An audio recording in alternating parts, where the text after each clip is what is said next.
Assalamualaikum, welcome back to channel Lintau Literasi. Dalam episode kali ini kita akan membahas buku non-fiksi yang berjudul Sapiens, riwayat singkat umat manusia, di mana dalam buku ini akan diuraikan rahasia umat manusia yang mungkin berbeda dengan yang dulu sekolah kita ajarkan. Bagaimana penjelasannya? Simak video ini sampai selesai. Dulu kita diajarkan bahwa manusia yang ada pada saat ini, nenek moyangnya adalah spesies yang mirip dengan kera, yang kemudian terus-menerus berevolusi menjadi manusia modern seperti sekarang ini. Dimulai dengan Australopithecus atau si kera yang mulai berjalan dengan tegak 2 juta tahun yang lalu. Kemudian Homo habilis yang sudah mulai menggunakan batu sebagai alat bantu sekitar 1800 tahun yang lalu, kemudian berevolusi lagi menjadi Homo erectus yang sudah berjalan tegak sempurna sekitar 100.000 tahun yang lalu, dan dilanjutkan dengan Homo neanderthal yang sudah bisa membuat peralatan yang lebih kompleks sekitar 40.000 tahun yang lalu, dan terakhir Homo sapiens dengan bentuk manusia yang sempurna seperti adanya pada saat sekarang ini. Jika seandainya teori revolusi Darwin memang benar adanya, itu artinya monyet, kera, simpanse, gorila, orangutan merupakan spesies yang terlambat untuk berevolusi, dan di masa depan mereka juga akan menjadi manusia yang sempurna, yang akrab dengan komputer, dengan smartphone seperti kita pada saat sekarang ini. Coba bayangkan, manusia dulu bukan hanya ada satu jenis. Nenek moyang kita dulu hidup berdampingan dengan semua jenis manusia yang sudah kita sebutkan tadi, bahkan mungkin menikah dengan mereka. Tapi mengapa hanya kita, Homo sapiens, yang bertahan dan bisa mendominasi dunia? Mari kita bahas. Buku Sapiens ini merupakan buku non-fiksi karangan sejarawan asal Israel, yaitu Yuval Noah Harari. Buku ini membahas sejarah umat manusia dari 70.000 tahun yang lalu, di saat Homo sapiens mulai muncul sebagai spesies yang dominan hingga zaman modern. Yuval Noah Harari menggabungkan sejarah, antropologi, biologi, dan ekonomi untuk menjawab sebuah pertanyaan besar: bagaimana manusia bisa menguasai dunia? Buku ini membagi manusia menjadi 3 tahapan revolusi. Pertama, revolusi kognitif sekitar 70.000 tahun silam, kemudian revolusi pertanian 12.000 tahun silam, dan revolusi sains sekitar 500 tahun silam. Kita masuk ke bagian pertama, revolusi kognitif 70.000 tahun yang lalu. Bentuk benua pada zaman dahulu bukanlah seperti benua yang ada pada saat ini, di mana bumi hanya ada satu daratan utuh yang disebut dengan Pangea. Pangea mulai terpecah ketika pergerakan lempeng tektonik sejak 200 juta tahun yang lalu, yang menyebabkan terbentuknya 5 benua seperti yang ada pada saat ini. Manusia pertama sudah ada di benua Afrika Timur sejak 2.600.000 tahun yang lalu. Mereka tergolong kepada famili yang sama dengan simpanse, gorila, atau orangutan. Keberadaan manusia pada saat itu tidaklah terlalu menonjol dan hampir sama dengan hewan-hewan lainnya yang tidak terlalu berpengaruh kepada lingkungan. Manusia tidak berevolusi secara linear dari Australopithecus menjadi Neanderthal, kemudian menjadi Homo sapiens seperti teori yang disampaikan oleh Darwin. Tapi sekitar 2 juta hingga 10.000 tahun yang lalu, bumi adalah rumah bagi beberapa spesies manusia yang hidup secara sekaligus. Homo sapiens atau manusia modern dengan tinggi 130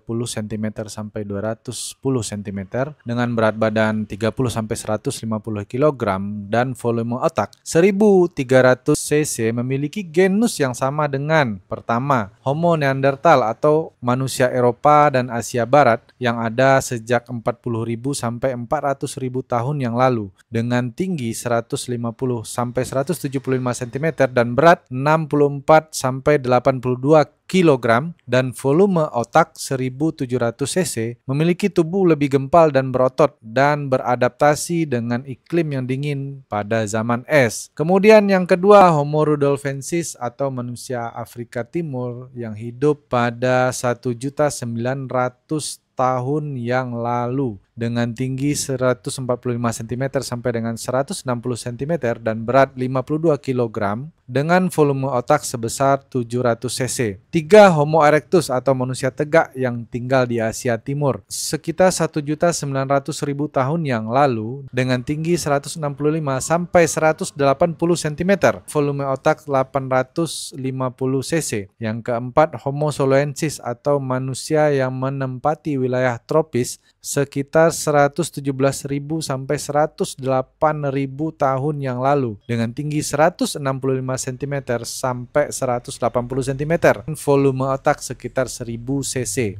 Semakin besar ukuran spesies tentu membutuhkan semakin banyak energi dan membutuhkan upaya yang lebih untuk memperoleh makanan. Volume otak yang terbesar dimiliki oleh Homo neanderthal yang mencapai 1.700 cm3. Namun evolusi bukan tentang perkara volume otak. Jika benar demikian, maka gajah pada saat ini mungkin sudah bisa berhitung dan bisa mengoperasikan komputer dan smartphone. Otak yang besar juga mendatangkan kerepotan yang lebih besar. Volume dan tengkorak yang lebih besar untuk membungkus otak membutuhkan energi yang lebih besar. Artinya ada ongkos mahal yang harus dibayar dengan pertama, menghabiskan banyak waktu untuk mencari makan, dan kedua, otot yang akan lebih menyusut. Dengan demikian, ada hal yang menyebabkan kenapa Homo sapiens bisa bertahan lebih lama dibandingkan dengan genus-genus lainnya. Jadi, bukan hanya tentang perkara otak saja. Sekitar 200.000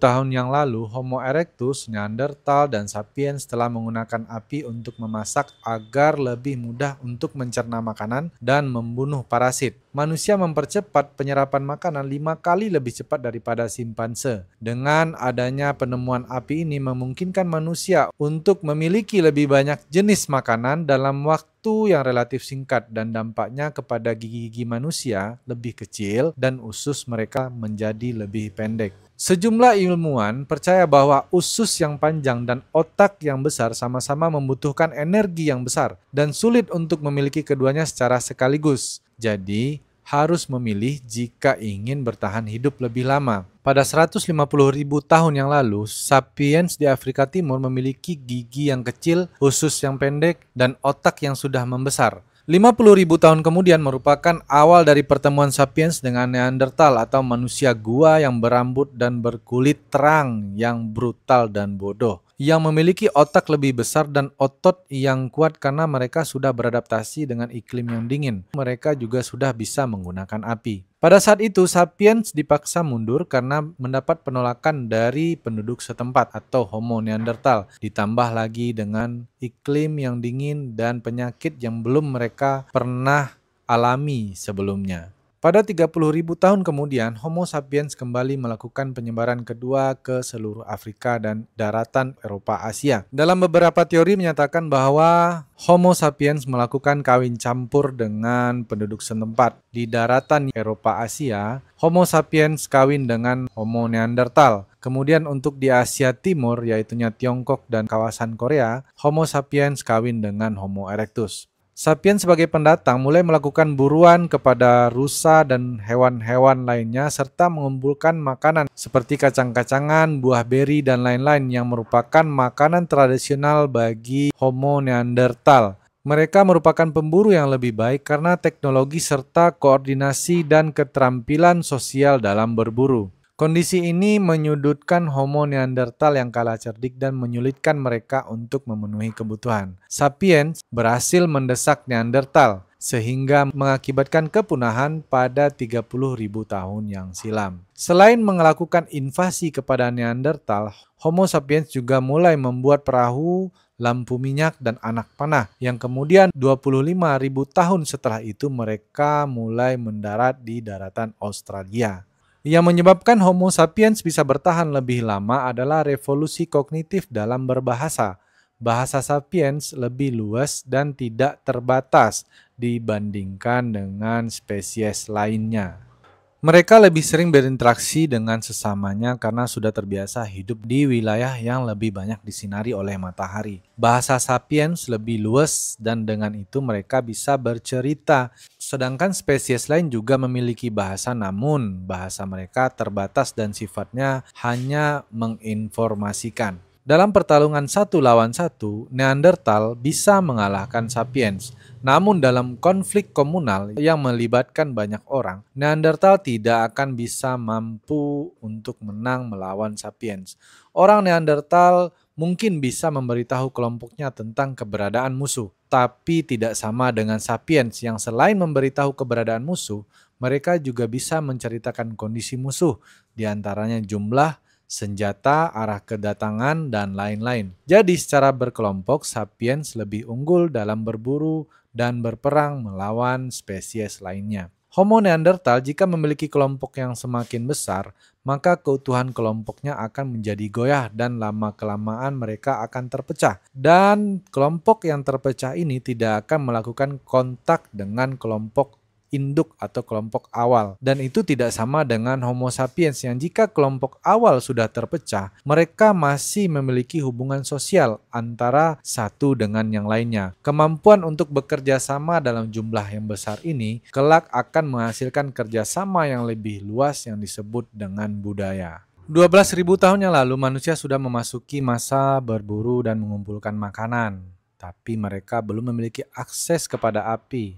Namun mereka sudah melakukan penjinakan kepada anjing yang digunakan untuk berburu, bertarung, dan alarm peringatan jika ada binatang buas atau binatang liar yang mengancam. Para pemburu dan pengumpul ini hidup dalam komunal tanpa adanya klaim atas hak milik pribadi dan menganut sistem monogami di mana seorang perempuan bisa berhubungan dengan beberapa laki-laki secara bersamaan dan semua orang dewasa dalam kawanan itu bekerja sama dalam melawat anak-anak mereka. Koloni-koloni ini hidup berpencar-pencar dalam wilayah yang luas secara nomaden atau berpindah-pindah dari satu tempat ke tempat lain mengikuti perubahan musim, migrasi hewan, dan pertumbuhan tanaman. Masing-masing individu memiliki pengetahuan berburu dan mengumpulkan makanan. Dengan begitu, mereka dituntut untuk memiliki pengetahuan yang lebih luas dan mendalam serta beraneka ragam agar bisa bertahan hidup. Tidak ada celah untuk tidak terampil yang beresiko kepada kematian karena bisa salah dalam memilih makanan atau justru malah diterkam oleh binatang buas. Memasuki masa pertanian, volume otak sapiens cenderung berkurang. Ketika pertanian muncul, mereka bisa mengandalkan orang lain untuk bertahan hidup dan menimbulkan celah orang lemah untuk bisa hidup dan tumbuh. Secara umum, pemburu pengumpul lebih bisa menikmati hidup yang lebih nyaman daripada hidup pada zaman bertani. Pemburu pengumpul hanya bekerja jika dibutuhkan dan untuk mengumpulkan makanan hanya dibutuhkan 3-6 jam sehari. Mereka tidak punya kewajiban untuk menghidupi orang-orang yang lemah dan tidak ada pikiran untuk menimbun hasil pertanian. Toh apapun yang mereka butuhkan semuanya ada di alam kan? Seorang pemburu pengumpul meninggalkan camp bersama rekannya pada pagi hari, kemudian mereka akan berburu di hutan dan mengumpulkan jamur, menggali ubi, menangkap hewan-hewan kecil, dan mungkin beberapa kali mereka akan bersembunyi dari hewan-hewan buas. Pada saat siang, mereka sudah pulang ke rumah untuk membuat makan siang dan sorenya masih punya waktu untuk bermain bersama keluarga. Dari bukti fosil yang ditemukan menunjukkan bahwa pemburu pengumpul sangat kecil kemungkinan untuk kelaparan dan gizi buruk karena mereka tumbuh lebih jangkung dan lebih sehat dibandingkan dengan keturunannya yang hidup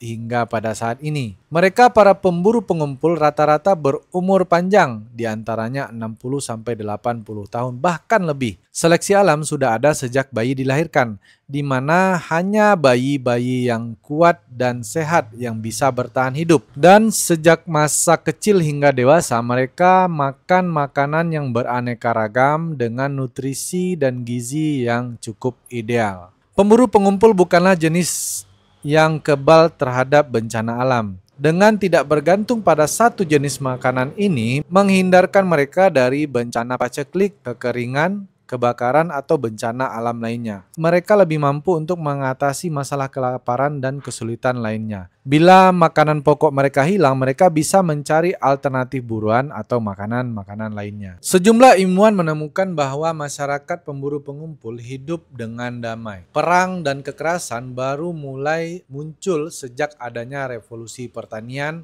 di mana ketika sapiens sudah mulai mengenal istilah harta milik pribadi. Bukti itu diperkuat dengan adanya temuan di lembah-lembah yang subur pada pemakaman sekitar 12.000 tahun silam, di antaranya tengkorak Neandertal yang retak. Kemudian anak panah yang ditemukan dalam tumpukan tengkorak dan tulang bayi serta anak kecil yang dimasukkan ke dalam sumur. Hal ini menunjukkan kematian yang disebabkan oleh kekerasan invasif dari Homo sapiens. Sebelum revolusi kognitif, manusia hanya tinggal di dataran Afroasia. Mereka belum memiliki kemampuan melintasi samudra untuk mencapai benua Amerika, Australia, dan pulau-pulau kecil lainnya. Laut menjadi penghalang yang kuat untuk wilayah-wilayah tersebut, sehingga organisme di dataran Australia dan Madagaskar terisolasi cukup lama dan memiliki sifat dan bentuk yang berbeda dengan spesies atau organisme yang ada di benua lainnya. Semenjak revolusi kognitif, sapien telah mengakibatkan kerusakan dan kepunahan kepada spesies hewan besar. Pada 25.000 tahun silam, mereka merubah total ekosistem yang ada di Australia dan menjadi spesies paling mematikan, di mana sekitar 90%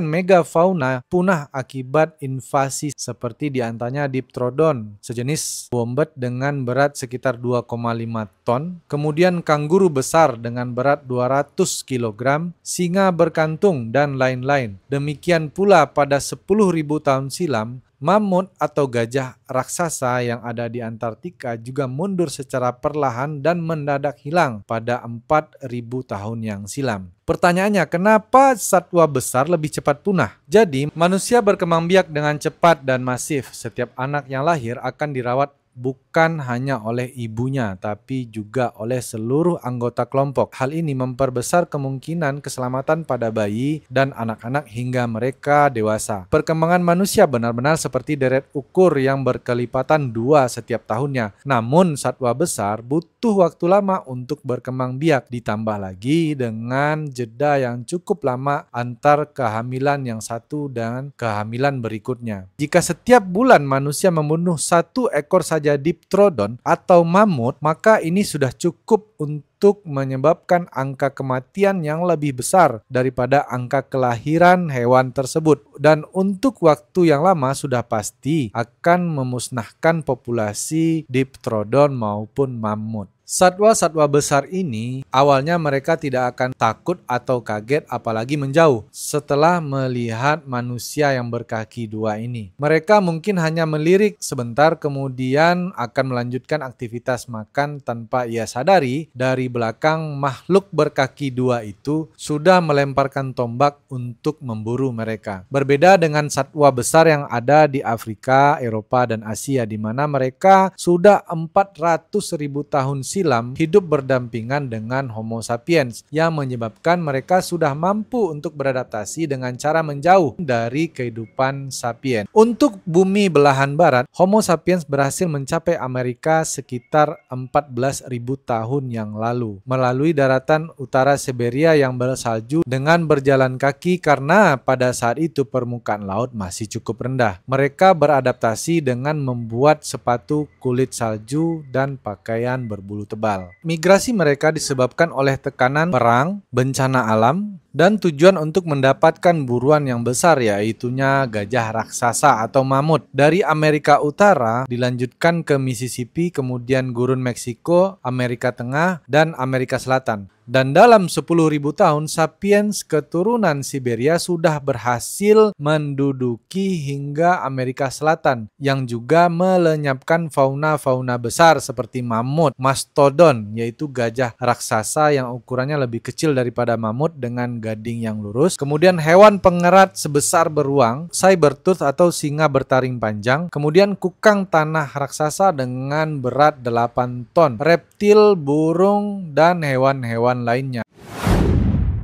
Revolusi pertanian sekitar 10.000 tahun yang lalu. Yuval Noah Harari menyatakan bahwa revolusi pertanian adalah penipuan terbesar dalam sejarah karena justru revolusi pertanian ini membuat hidup manusia lebih berat, penuh kerja keras, dan rentan terhadap penyakit. Homo sapiens menyebar dari Afrika Timur ke Eropa, Asia, Australia, dan Amerika dengan hidup mengumpulkan tumbuhan dan hewan liar. Sekitar 10.000 tahun silam, sapiens sudah melakukan manipulasi kepada segelintir hewan dan tumbuhan yang disebut dengan revolusi pertanian. Transisi ini dimulai pada 9.500 sampai 8.500 sebelum Masehi di wilayah yang saat ini kita kenal dengan Timur Tengah. Revolusi pertanian memiliki paradoks dan tipuan menjerumuskan mereka kepada kehidupan yang lebih berat dan kurang memuaskan dibandingkan dengan kehidupan pada masa berburu dan mengumpulkan makanan. Revolusi pertanian memperbesar jumlah total makanan yang bisa dimakan, betul. Namun makanan yang berlebihan bukan berarti gizi yang lebih baik atau waktu santai yang lebih banyak. Makanan yang banyak berdampak pada ledakan populasi dan melahirkan kaum-kaum elit yang dimanja. Petani rata-rata menjadi pekerja yang lebih keras dibandingkan mereka yang bekerja pada masa pemburu dan mengumpulkan makanan. Dalang dari perubahan dan tipuan ini adalah tanaman yang memiliki kandungan karbohidrat tinggi, diantaranya padi, gandum, dan kentang. Mereka menawarkan makanan yang baik, padahal itu semua adalah palsu. Gandum contohnya. Gandum memanipulasi sapiens yang tadinya cukup dengan hidup berburu, dan pada saat revolusi pertanian mereka lebih banyak menginvestasikan waktu dari pagi hingga sore untuk mengurusi ladang gandum. Gandum menuntut lebih banyak hal kepada sapiens. Mereka membuat sapiens membersihkan batu serta kerikil. Gulma melakukan pemupukan, perawatan, pengairan, dan hal itu dilakukan oleh pria dan wanita tanpa memandang waktu. Hasil penelitian fosil pada awal evolusi pertanian menunjukkan bahwa penyakit yang diderita diantaranya adalah dislokasi atau pergeseran tulang, kemudian radang sendi dan hernia yang diakibatkan oleh pekerjaan yang berat di lahan pertanian. Di beberapa tempat mengakibatkan kematian massal pada kaum petani yang dilanda kekeringan, di mana pada saat kekeringan, tanaman gandum akan diserang oleh belalang yang mengakibatkan mereka gagal panen. Demikian juga pada saat hasil panen yang berlebih akan mengundang pencurian antar kelompok. Ketika musuh yang kuat mengancam, ini menimbulkan potensi perampokan yang berujung kelaparan pada kelompok. Maka dengan ini petani akan memilih untuk bertahan dan bertarung hingga mati. Paradoks yang dibentuk yaitu peningkatan hasil panen, kenyamanan dengan lebih banyak makanan per satuan wilayah yang memungkinkan sapiens untuk berkembang biak secara eksponensial, kemampuan berburu yang semakin menurun, ketergantungan kepada jenis hewan dan tanaman yang didomestikasi, peningkatan populasi, kemudian upaya yang lebih keras untuk menghidupi populasi yang semakin membesar. Sebelum adanya revolusi pertanian, populasi sapiens akan menyesuaikan secara alami. Pada musim yang melimpah, manusia akan memiliki lebih banyak anak. Kemudian pada musim paceklik, maka tingkat kelahiran akan turun, di mana mereka akan dipaksa untuk mencari sumber makanan alternatif lain. Waktu dan tenaga akan dialihkan secara paksa untuk fokus kepada upaya pemenuhan kebutuhan dan tidak bereproduksi, karena banyak anak pada kondisi alam yang tidak baik akan menambah beban kepada kelompok. Namun setelah masa revolusi pertanian, manusia bisa melahirkan setiap tahun. Anak-anak yang lahir akan lebih cepat untuk menghabiskan makanan dan dibutuhkan lebih banyak lahan yang harus ditanami. Seiring dengan itu populasi akan semakin banyak dan padat. Dengan bergantung pada sumber makanan yang tunggal, mereka akan lebih rentan kekurangan gizi, dan dengan semakin banyaknya anak, maka akan semakin besar peluang untuk perebutan sumber daya makanan yang menyebabkan banyak kematian. Ditambah lagi pada masa panen yang melimpah, mereka harus membangun tembok dan melakukan penjagaan agar tidak dirampok oleh penjara. Terus jika bertani menjadi berat, kenapa tidak kembali saja mereka ke masa berburu dan mengumpulkan makanan? Jawabannya, butuh bergenerasi-generasi untuk merubah tatanan kecil dalam revolusi pertanian. Hingga kondisi yang memberatkan itu sudah menjadi kebudayaan dan kebiasaan. Mereka juga sudah tidak tahu lagi caranya untuk kembali ke masa berburu dan mengumpulkan makanan. Mereka merasa memang seperti inilah itulah kehidupan dan mau tidak mau harus berjuang untuk menghadapinya. Padahal dulu sekali nenek moyang mereka pernah menjalani kehidupan yang lebih baik. Selain perubahan kebiasaan, korban revolusi yang tidak akan protes selanjutnya adalah hewan-hewan yang didomestikasi, diantaranya domba, kambing, babi, dan ayam. Kehidupan bertani akan mempersempit wilayah tinggal, di mana wilayah tinggal mereka adalah seluas lahan yang mereka tanami dan mereka pagari. Sementara pada masa berburu, wilayah tinggal adalah seluas wilayah teritorial berburu, dan pemburu pengumpul tidak memikirkan masa depan karena mereka hidup apa adanya. Berbeda dengan petani, di mana mereka akan memikirkan permasalahan esok, permasalahan minggu depan, atau permasalahan tahun depan. Selain itu, revolusi pertanian juga melahirkan elit-elit yang minta jatah untuk diberi makan, dan sebagai imbalannya mereka akan menjanjikan keamanan, dan inilah cikal bakal munculnya istilah upeti yang lama-kelamaan berkembang menjadi pajak, di mana sebagian dari hasil kerja petani harus diserahkan kepada segelintir elit di dalam kelompok ini. Revolusi pertanian memungkinkan koloni untuk hidup secara berdampingan, menjadi desa, kemudian menjadi kota kecil, kemudian menjadi kota besar, dan akhirnya membentuk sebuah kerajaan. Produk dari kerajaan adalah peraturan yang harus ditaati oleh petani, dan untuk memastikan petani hidup dengan tenang tanpa gangguan, maka harus dilakukan penjagaan oleh tentara yang dibiayai oleh petani melalui sistem upeti atau pajak. Kerajaan ini lama-lama melahirkan sistem yang lebih dikenal dengan sebutan imperium. Tercatat imperium yang pertama diciptakan adalah Akkad pada 2250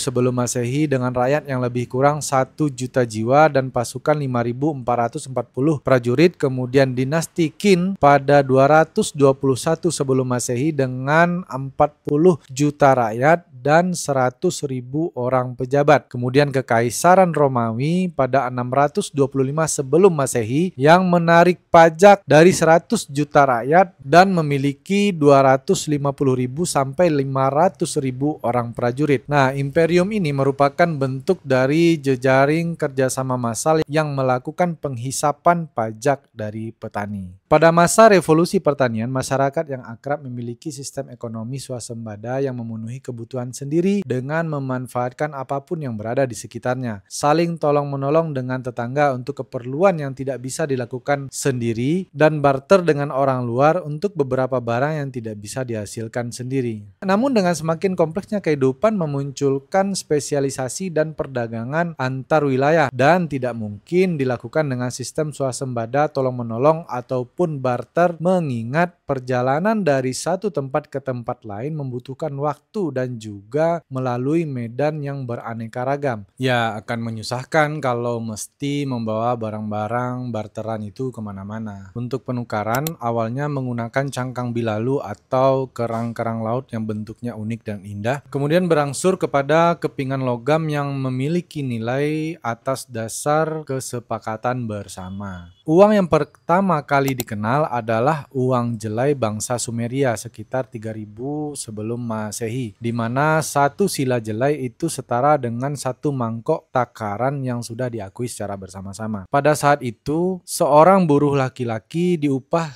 sebesar 60 sila per bulan dan buruh perempuan sebesar 30 sila per bulan, dan mandor mendapatkan upah sekitar 1.200 sampai dengan 5.000 sila per bulan. Berkembang dari sistem sila, kemudian pembayaran beralih kepada sistem sikal perak, di mana satu sikal setara dengan 8,33 gram perak murni. Dan sebagai gambaran, pada saat itu harga budak perempuan adalah sebesar 20 sikal perak. Pada tahun 640 sebelum Masehi, Raja Alaites dari Anatoli, bagian timur dari Turki modern saat ini, menerbitkan koin emas dan perak pertama yang dicap dengan cap kerajaan. Berat dan ukuran tanda kerajaan bervariasi sepanjang sejarah, namun dalam koin itu mengandung pesan yang sama, di mana raja menjanjikan secara pribadi bahwa setiap cakram kepingan logam itu mengandung 5 gram emas. Ya, hampir sama dengan sistem mata uang di dunia modern modern. Nah, itulah mengapa memalsukan uang merupakan pelanggaran berat kepada kedaulatan raja. Namun bagaimana seandainya raja dengan bebasnya bisa melakukan pencetakan uang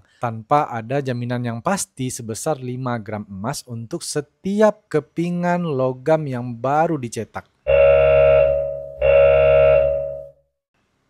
Nah, gimana? Pada abad pertama Masehi, koin-koin yang terkuat yaitu koin denarius dari Romawi yang digunakan sampai ke India dan ke Arab. Kalau di Arab disebut dengan koin dinar yang kemudian digunakan oleh saudagar-saudagar Arab untuk berdagang hingga ke pelosok penjuru dunia. Kemunculan moneter lintas bangsa dan budaya menjadi pemersatu bagi bangsa Asia, Eropa, dan Afrika yang menjadi satu lingkup ekonomi politik. Jadi orang bisa saja memiliki bahasa, penguasa, dan Tuhan yang berbeda-beda, namun mereka semua sama-sama percaya kepada satu hal, yaitu koin, emas, dan perak. Semakin meningkatnya jumlah populasi dan kebutuhan, serta dipicu oleh keinginan untuk menguasai wilayah tertentu, maka akan menimbulkan keinginan kelompok atau bangsa memperkuat diri dan melakukan invasi ke wilayah lain yang kita kenal sekarang dengan istilah imperialism,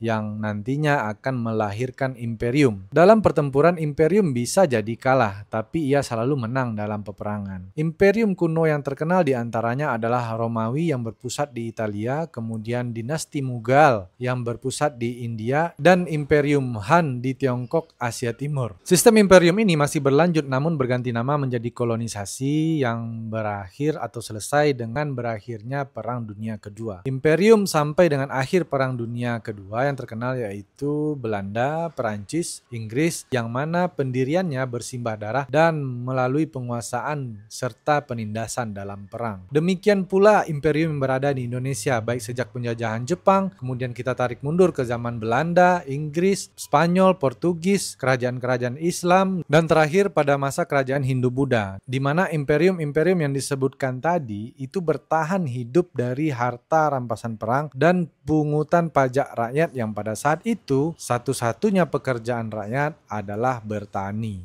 Jadi artinya imperium merupakan suatu hasil alamiah dari bentuk peradaban manusia yang secara individu berkembang dengan cara yang tidak sama rata. Sehingga ada pihak yang diharuskan untuk membayar kepada segelintir elit dan sebagai balasan mereka memberikan perlindungan kepada orang-orang yang memberikan bayaran itu. Revolusi pertanian juga memunculkan agama seperti animisme, dinamisme, politeistik yang menyembah banyak dewa. Proses pertanian yang dimulai dari penanaman hingga panen ditentukan oleh banyak faktor seperti cuaca, iklim, air, kesuburan tanah, dan lain-lain. Atas keinginan dan harapan para petani saat itu untuk mendapatkan hasil pertanian dan kehidupan yang baik, mereka memunculkan subjek-subjek yang bisa diminta untuk dapat mengabulkan permintaan dan harapan. Yang pada saat itu manusia beranggapan bahwa benda-benda sekitarnya itu memiliki kekuatan, memiliki arwah yang dapat membantu keberhasilan kehidupan mereka, baik terkait dengan hasil pertanian maupun dalam aspek kehidupan sehari-hari. Awalnya mereka hanya percaya kepada roh dan benda-benda di sekitar memiliki kekuatan yang berpengaruh pada kehidupan mereka. Kemudian berkembang kepada dewa-dewa yang memiliki peran dan tugas masing-masing seperti Dewi Kesuburan, Dewa Perang, Dewa Petir, Dewa Kematian, dan dewa-dewa lainnya, di mana masing-masing dewa tersebut merupakan perantara atas harapan yang ingin mereka wujudkan. Namun lama-kelamaan muncullah pemikiran bahwa dewa-dewa itu hanyalah petugas yang disuruh oleh atasannya untuk melakukan fungsi-fungsi tertentu dalam kehidupan manusia. Atas pemikiran itu, mereka mulai menyembah kepada komandan dari dewa-dewa yang mereka sembah sebelumnya. Jadi daripada menyembah banyak dewa yang merupakan bawahan, lebih baik mereka menyembah kepada komandan dewa, yaitu Tuhan Yang Esa. Kita masuk pada bagian 3, revolusi sains yang terjadi 500 tahun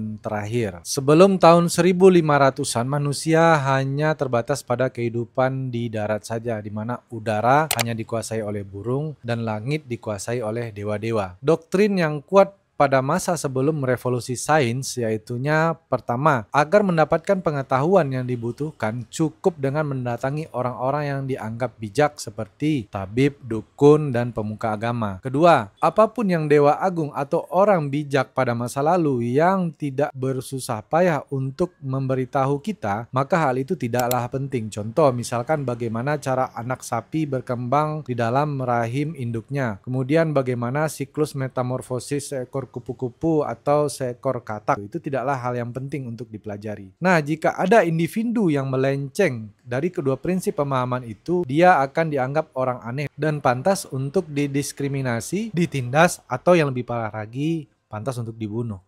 Revolusi sains dimulai ketika manusia mulai berpikir kritis dan logis yang tidak ingin untuk didoktrin oleh pemahaman yang tidak bisa dijelaskan dengan akal sehat. Mengakui ketidaktahuan menjadi modal awal bagi manusia untuk melakukan revolusi sains. Penemuan ketidaktahuan ini menimbulkan kesadaran bahwa banyak hal-hal yang di alam ini yang harus dicari penjelasan logisnya.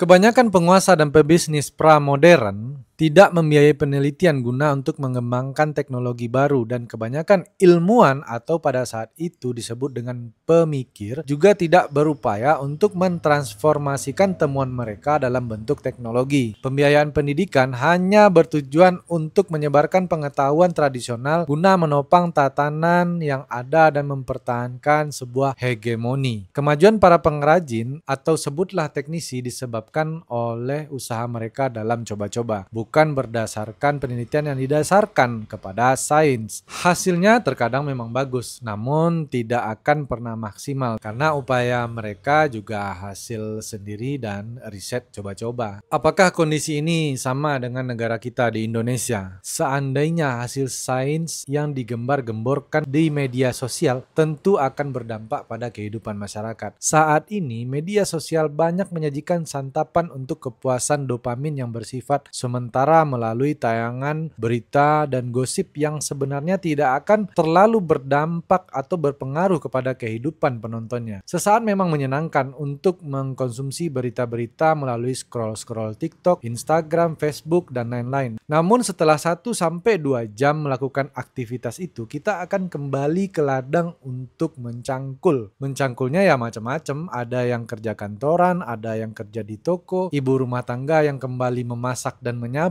dan lain-lain. Jadi seandainya pemerintah memiliki channel khusus yang menyajikan perkembangan hasil teknologi, setidaknya masih ada kemungkinan negara kita bisa membangkitkan harapan dan membuktikan bahwa negara juga perhatian dengan teknologi dan sains. Tapi baru-baru ini Rumah Perfiki yang katanya sudah dibiayai oleh APBN sebesar 6 miliar merilis film animasi yang cukup keren berjudul Merah Putih One for All, dan kalau dilihat dari trailernya sih itu sangat bagus untuk ditonton pada perayaan HUT RI tahun 2009 tapi Oke, kita kembali lagi ke topik pembahasannya. Jadi kenapa Eropa bisa mempercepat proses evolusi sains lebih cepat maju dibandingkan dengan bangsa lain? Padahal wilayah Eropa sama sekali tidak memiliki kekayaan alam yang mumpuni, dan justru pada masa Kekaisaran Romawi, wilayah Inggris, Belanda, dan Eropa Barat lainnya disebut dengan Wild West karena saking barbarnya kehidupan dan tidak ada potensi yang dapat diambil dari wilayah itu. Kemajuan Eropa disebabkan karena ketertarikan akan ilmu pengetahuan dan keseriusan investor dalam membiayai sains dan teknologi. Ketika ketidaktahuan dikawinkan dengan gagasan, maka temuan baru bisa memberikan manusia kekuatan yang mungkin tidak akan pernah terbayangkan sebelumnya. Apakah ada prajurit yang hidup pada masa Perang Dunia Pertama mengira bahwa manusia akan menemukan obat bius untuk operasi, di mana pada saat itu mereka hanya dibekali dengan morfin sebagai obat bius, dan untuk tubuh yang akan diamputasi akan memerlukan 4 orang untuk memegangi rekannya yang akan diamputasi. Demikian pula dengan kita saat ini. Siapa yang akan menduga bahwa target para ilmuwan di negara maju tahun 2050 manusia akan dibuat amortal. Ya, bukan berarti manusia itu tidak akan pernah mati, tapi manusia akan mampu untuk melawan faktor-faktor biologis yang dapat menyebabkan kematian. Mungkin saja akan diciptakan nanobot atau teknologi nano yang akan dimasukkan ke dalam darah manusia untuk memperbaiki sel-sel yang menua atau membunuh sel-sel kanker. Bagi teknologi tidak ada yang tidak mungkin. Kemudian kita beralih ke ekonomi pada masa revolusi sains. Pertumbuhan ekonomi pada masa revolusi sains didukung oleh kepercayaan kepada sebuah visi. Kita kasih contoh, misalkan Andi menabung di Bank B sebesar Rp1.000. Kemudian Eko mengajukan pinjaman ke Bank B untuk pembangunan toko roti sebesar Rp1.000. Eko mempekerjakan Andi dengan bayaran Rp1.000. Pembayaran ditransfer Eko dari rekening Andi sehingga pada saat pekerjaan sudah selesai, di rekening Andi sudah ada uang sebesar Rp2.000. Padahal aslinya uang yang ada di bank hanya ada Rp1.000. Dengan menjalankan toko rotinya, si Eko juga bisa kembali membayar hutang kepada bank. Coba bayangkan hanya dengan modal cerita si Eko bisa meyakinkan bank untuk mendapatkan pinjaman. Perekonomian Eko bisa tumbuh untuk membiayai keluarga dan membayar cicilan bank. Nah, itulah yang ditawarkan oleh perekonomian kapitalis. Itu janji akan keberhasilan di masa depan yang sering disebut dengan kredit. Kredit menjanjikan masa depan akan memiliki sumber daya yang melimpah daripada saat ini. Inilah yang menyebabkan Columbus, pelaut dari Italia, dibiayai oleh Ratu Spanyol, James Cook dari Inggris, dan Ferdinand Magellan dari Spanyol mendapatkan sumber daya untuk membiayai modal perjalanannya ke wilayah yang belum ia pernah temui sama sekali. Janji akan keberhasilan pada wilayah baru yang mungkin akan mendatangkan keuntungan kepada investor. Kapitalis mengajarkan bahwa laba yang diperoleh digunakan kembali untuk proses produksi, bukan untuk ditimbun menjadi kekayaan yang dihambur-hamburkan, kan untuk konsumsi seperti misalkan Fir'aun membangun piramida yang tidak mendatangkan manfaat untuk ekonomi. Perbedaan pertumbuhan ekonomi Eropa dan Asia pada awal revolusi industri yaitu Eropa menggunakan cara pikir saudagar di mana pembiayaan proyek dan ekspedisi bersumber dari kredit dan kepercayaan, sementara orang-orang di timur membiayai negara dengan hasil pungutan pajak dan rampasan perang. Nah, itulah yang menyebabkan pertumbuhan ekonomi di Eropa lebih cepat daripada pertumbuhan ekonomi di wilayah timur. Contohnya saja Belanda yang betul-betul menjaga kepercayaan dalam kredit. Pada awal abad 16, Spanyol merupakan negara yang paling berkuasa di Eropa. Belanda merupakan daerah jajahan dari bangsa Spanyol pada saat itu. Belanda yang daerahnya hanya kebanyakan rawa dan juga mendapat desakan dari negara Spanyol akhirnya melakukan pemberontakan pada tahun 1568 dan dalam waktu 80 tahun Belanda berupaya memperbaiki ekonominya melalui ekspedisi laut dan pembiayaan dari kreditur-kreditur di Eropa. Belanda menjaga kepercayaan pemodal dengan cara membayar hutang selalu tepat pada waktunya sehingga semakin besar kepercayaan investor dan semakin besar pula modal yang ia miliki untuk membiayai ekspedisi mereka sehingga mereka dapat membangun VOC di Indonesia dan WIC di Atlantik dan sempat membangun pemukiman yang bernama New Amsterdam yang setelah disabotase oleh Inggris pada tahun 1664 berubah nama menjadi New York. Dan pada awal penaklukan perlengkapan untuk perang seperti kapal meriam di tentara, kapten, perwira, jenderal, laksamana adalah orang-orang sewaan yang disewa oleh perusahaan-perusahaan swasta asal Belanda. Nah, artinya list kredit yang didasari atas kepercayaan kepada suatu rencana ekonomi di masa depan mampu untuk mengubah keadaan menjadi lebih baik. Namun demikian kapitalis juga memiliki sisi gelap. Sebagai contoh dalam teori yang diajarkan oleh Adam Smith bahwa hasil produksi digunakan kembali untuk memperbesar skala produksi demi keuntungan yang lebih besar. Namun bagaimana jika keuntungan yang lebih besar menjadi prioritas dan diperoleh dengan cara menekan biaya produksi? Sebagai contoh misalkan komoditas yang sangat diprimadonakan pada awal revolusi industri adalah gula. Gula yang biasanya diimpor dari Timur Tengah merupakan komoditas yang sangat mahal dan hanya bisa dikonsumsi oleh orang-orang kalangan tertentu saja. Gula adalah industri yang padat karya yang membutuhkan banyak tenaga kasar di ladang tebu. Inggris yang pada saat itu melakukan kolonisasi di Amerika mendatangkan impor budak dari Afrika. Perburuan budak ini sangat tidak manusiawi dan memakan banyak korban baik dari pihak yang diburu maupun pihak yang memburu. Setelah ditangkap, budak-budak itu dibawa jauh dari keluarga dan kampung halamannya untuk dipaksa bekerja tanpa mendapatkan perlakuan yang manusiawi. Yang pada saat itu perlakuan buruk kepada budak adalah hal yang wajar. Semua itu dilakukan agar Eropa dapat memakan makanan yang manis. Nah, itulah salah satu efek negatif dari kapitalis.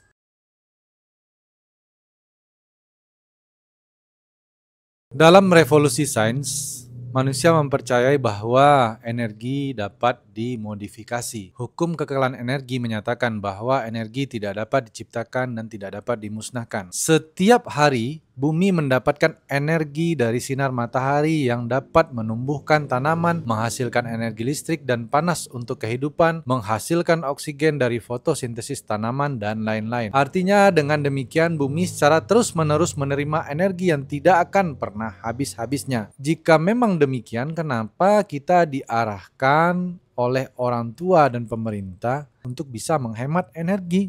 Jawabannya adalah karena adanya kekhawatiran akan kehabisan suplai energi yang digunakan saat ini akibat belum ditemukannya energi alternatif. Demi memenuhi kebutuhannya, manusia memodifikasi semua yang ada di alam ini. Dulu manusia menggunakan tenaga otot untuk mengolah lahan, namun sekarang cukup dengan menggunakan mesin traktor. Dulu manusia harus menunggu lama untuk bisa makan daging sapi dan ayam, namun sekarang manusia bisa mengkonsumsi daging dan susu tanpa harus menunggu lama melalui modifikasi yang namanya teknologi peternakan. Keberadaan hewan dan tumbuhan hanyalah untuk dipaksa agar mereka dan keturunan-keturunannya bisa memenuhi hasrat dan kebutuhan manusia. Adapun perhatian dan perlakuan baik yang diberikan oleh manusia kepada hewan dan tumbuhan tujuannya hanyalah untuk agar mereka dapat meningkatkan hasil produksi, bukan murni karena rasa perhatian dan kasih sayang kepada hewan dan tumbuhan tadi. Kemudian kita bergeser kepada kehidupan sosial pada masa revolusi sains. Sebelum masa revolusi industri, negara, kerajaan atau keluarga memiliki peran yang sangat penting dalam kehidupan seseorang. Misalnya pada masa Turki Utsmani, negara mengatur tentang hukum balas dendam antar keluarga. Jika ada seorang anggota keluarga yang terbunuh, maka keluarga korban memiliki hak untuk membunuh salah satu dari anggota keluarga pelaku.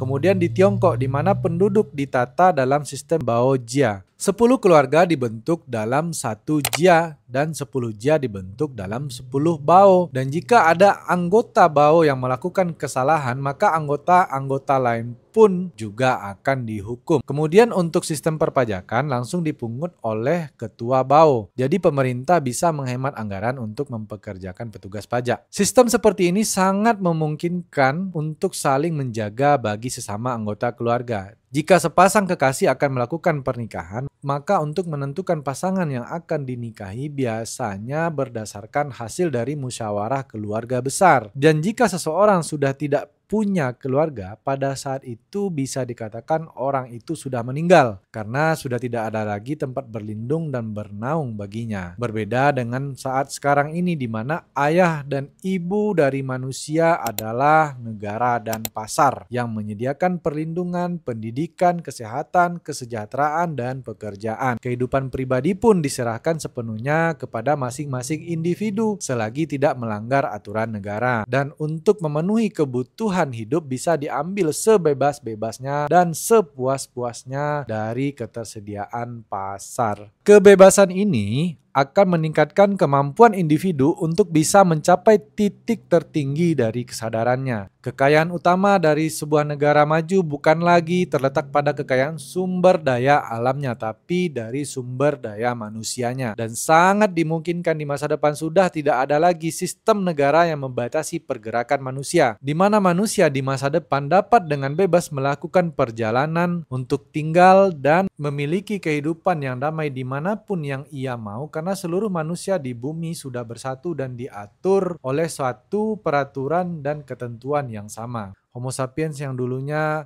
hanya spesies yang sibuk dengan dirinya sendiri di sudut benua Afrika, saat ini sudah bisa melakukan rekayasa kehidupan dengan mengembangkan teknologi rekayasa genetika, membuat cloning, teknologi bayi tabung, membuat tangan bionik untuk penderita difabel, dan yang paling canggih saat ini adalah teknologi AI. Dan sangat berkemungkinan di masa depan kehidupan manusia akan bertetangga dengan robot-robot AI, dan rencana ilmuwan pada tahun 2050 akan membuat manusia menjadi amortal itu mungkin saja bisa terwujud. Dan kehidupan kita pada masa kini mungkin 100 tahun ke depan akan dilihat oleh anak cucu keturunan kita sebagai kehidupan yang purba. Sebagaimana kita melihat kehidupan manusia purba di masa lalu. Oke, itulah review dan penjelasan dari buku Sapiens tentang riwayat singkat hidup manusia tulisannya Yuval Noah Harari. Buku setebal 500 halaman ini bukan hanya sekedar buku sejarah tapi cermin untuk melihat siapa kita, dari mana kita berasal, dan kemana kita akan menuju. Ini adalah salah satu bacaan wajib bagi siapapun yang ingin mengetahui manusia, kekuasaan, dan masa depan kita sebagai suatu spesies. Jika kamu ingin mengetahui bagaimana sejarah membentuk suatu dunia yang modern dan bagaimana cerita yang kita percaya itu bisa membentuk suatu realitas, Sapiens ini adalah buku yang wajib untuk kamu baca. Untuk bukunya nanti bisa kamu dapatkan di link yang akan saya tulis nanti di kolom deskripsi. Klik like dan share video ini ke teman-temanmu, dan untuk kamu yang suka berpikir dalam, silakan tulis jawaban di kolom komentar atas pertanyaan, apakah kamu percaya bahwa dunia ini dibentuk dan berkembang dari sebuah cerita? Dan nantikan review buku menarik lain di episode Lintau Literasi selanjutnya. Assalamualaikum warahmatullahi wabarakatuh.